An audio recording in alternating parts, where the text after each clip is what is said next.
ang nabubuhay sa akin, kundi ang Panginoong Jesus na ang nabubuhay sa sarili ko. Amen. So, siya nang nagme-may-ari. Ang Panginoong Diyos na ang nagme-may-ari kay San Pablo. Kaya kung tayo ay pasasakop sa Diyos, ang mundong ito'y kakalimutan na natin kundi ang paglilingkod na lamang sa ikaw-uunlad ng pananalig at pananampalataya at sa ikaw-uunlad ng kaharian ng Diyos ang lagi na lamang nating gagawin. Ito'y katulad ng mustasa. Napakaliit. Kapag ang maliit na pananalig natin sa Diyos ay nag-umpisa, ay doon lalaki, uusbong, at ito'y lalago, magiging katulad nga ng mustasang pinakamalaki, pinakamataas sa lahat ng gulay. At sabi nga niya, makakapamugad ang mga ibon.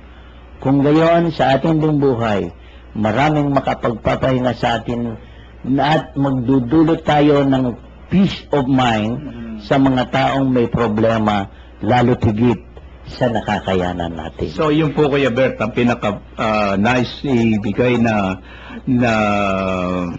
meaning dito ng ating Panginoon yung dulot ng mundo, nakasakiman ay hindi na mamamahay sa atin. Wala na. Dahil tayo ay pinaghaharian ng Diyos. At pag pinaghaharian na tayo ng Diyos bilang tao, yung nakikitang bunga sa atin, nakikita sa pamagitan ng concern natin sa ating kapwa. Oo. Yun. At saka yung galit.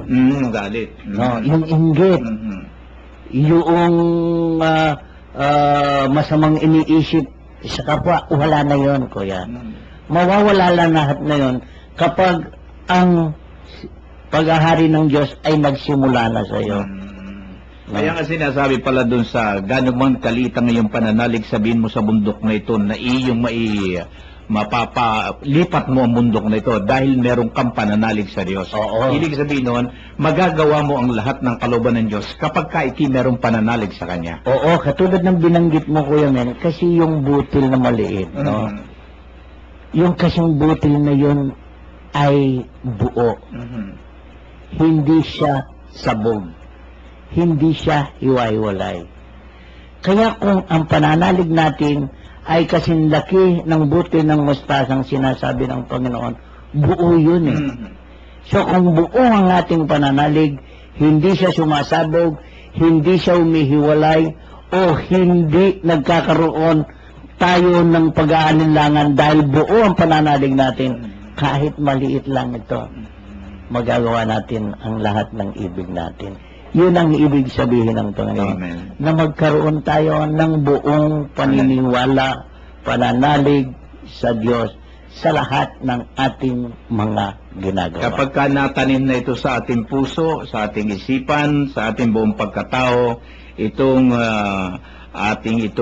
pananalig sa Diyos ay walang hindi makapangyayari sa pamamagitan ng Kanyang kapangyarihan sa atin sapagkat naghahari sa atin ang Diyos. Oo, mawawala ang lahat ng takot Mawawala na yung takot, mawawala na yung kaba ng dibdib mo, mawawala na yung iniisip mong lagi na umikilkil doon sa kaisipan mo, gumugulo sa kaisipan mo. Magiging panatag na ang kaisipan mo at kalooban. Amen. At magkakaroon ka na ngayon ng kaginawahan ng peace of mind. Amen. Ang paggamit ni Jesus ng mga talinghaga, ang salita'y pinangaral ni Jesus sa kanila sa pamamagitan ng maraming talinghagang tulad nito ayon sa makakaya ng kanilang pangunawa. Hindi siya nangaral sa kanila nang hindi gumagamit ng talinghaga, ngunit ipinaliwanag niya ng sarilinan sa kanyang mga alagad ang lahat ng bagay. Ito ho'y nasa chapter 4 pa rin po, ang paggamit ni Jesus ng mga talinghaga. Bakit po kaya ang ating Panginoon ng kanyang kapanahunan na yun malimit gumagamit siya ng mga halimbawa ng mga talinghaga? Yun ho kaya dahil sa gusto niyang yung mga taong kanyang aaralan, merong mga tao kasi noon, alam naman natin masyadong maraming nakapaligid sa kanya noon na talagang pinupo na siya yung kanyang pangaral.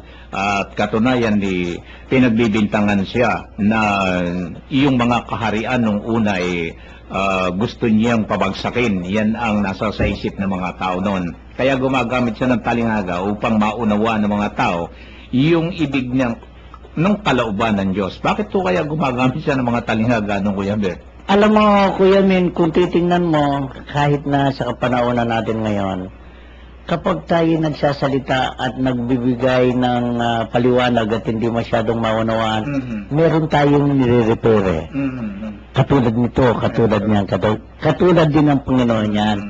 Ngayon, kapag hindi natin maintindihan, pag nagsalita siyang ganun, iisipin natin, ay oo nga, ganyan din ang Panginoon. Hindi nagbibigay ng talinghaga ang Panginoon, kundi yung mga katulad ng mga halaman noon na yun ang laging nakikita nila. No? Laging nakikita o laging ginagawa ng mga tao. At kapag iyon ay napipress din sa kanilang madali nilang maunawaan ang kanyang ibig sabihin. Ganyan din tayo ngayon. Kung iisipin natin, katulad nitong mustasang ito, iba nga ito doon sa mustasang natin sinasabi mo kanina, pero kung makikita mo ayon sa mga dalubhasa, ito'y tumutubo lamang doon sa Israel. Na talagang napakataas kung tumubo. No? So, kung minsan naman, ang mga binibigay niya ay yung kaugalian din nun. Katulad nung halimbawa yung nag-aararo. No? Ang sabi niya, ipasanin yung aking pamatok. No? Yun, talinghaga yan No? Pero kung titignan mo ngayon, yung mga nag-aararo, ano ba yung nakalagay na pamatok ng kalabaw? No? So yung may ayos, yung parang may baliko siya, may ano siya, yun ang pamatok No? Pero yun ang tagahila naman ng araro. No? So, ang sinasabi ng Panginoon, yung pamatok niya magaan. Kasi yung pamatok na nakalagay sa mga ano yun mabigat yun At pag hinila niya, pati yung araro, mabigat ang dala mo yun ang mga ibig niyang ipahiwatig ng Panginoon. Kung itutulad natin ang ating sarili sa mga kalabaw, yung may pamatok yung kalabaw, umihila ng maano yung kalabaw, nahihirapan ng kalabaw. Pero yung pamatok na inalagay ng Diyos sa atin, magaan yun. Ang ibig niyang sabihin, magiginawaan tayo, hindi tayo mahihirapan. No? Ang kailangan lang, lumapit tayo sa Kanya. So, maintindahan natin nun kung gaano yung sinasabi niyang talinghaga, katulad ng pamatok. Katulad din itong mga sinasabi mo, na nabanggit mo at nabasa mo, ipinaliwanag naman niya na ang mga talinghagang ito, isa-isa sa kanila, lalo't higit na hindi nila maunawaan. Pero pag pinaliwanag niya, naunawaan na nila. At pag naunawaan nila, katulad natin, kung iintindihin lamang natin mabuti at ihingin natin sa Diyos yung patnubay niya upang maunawaan ang kanyang mga salita, unti-unting ibibigay at ipaliliwanag ito sa atin ng Panginoon. Amen. Pinatigil ni Jesus ang unos. Bahagi pa rin po ng chapter 4 ng Marcos. Kinagabihay sinabi ni Jesus sa mga alagad niya, tumawid tayo sa ibayo. Kaya't iniwan nila ang mga tao at sumakay sa bangkang kinalulunanan ni Jesus upang itawid siya. May kasabay pa silang ibang mga bangka noon. Dumating ang malakas na unos. Hinagpas ng malalaking alon ang bangka, anupat halos mapuno ito ng tubig. Si Jesus na may nakahilig sa unan sa may hulihan ng bangka at natutulog. Ginising siya ng mga alagad, Guro, anila, hindi ba ninyo alintan at lulubog na tayo? Bumangon si Jesus at iniutos sa hangin, Tigil! At sinabi sa dagat, Tumahimik ka! Tumigil ang hangin at tumahimik ang dagat. Pagkatapos sinabi niya sa mga alagad, Bakit kayo natatakot? Wala pa ba kayong pananalig? Sinidlan sila na matinding takot at panggigilalas at nagsabi sa isa't isa, sino nga kaya ito? At sumusunod maging ang hangin at ang dagat. Ito po, Kuya Bert, na pinatigil ni Jesus ang unos, dito ho'y nakikita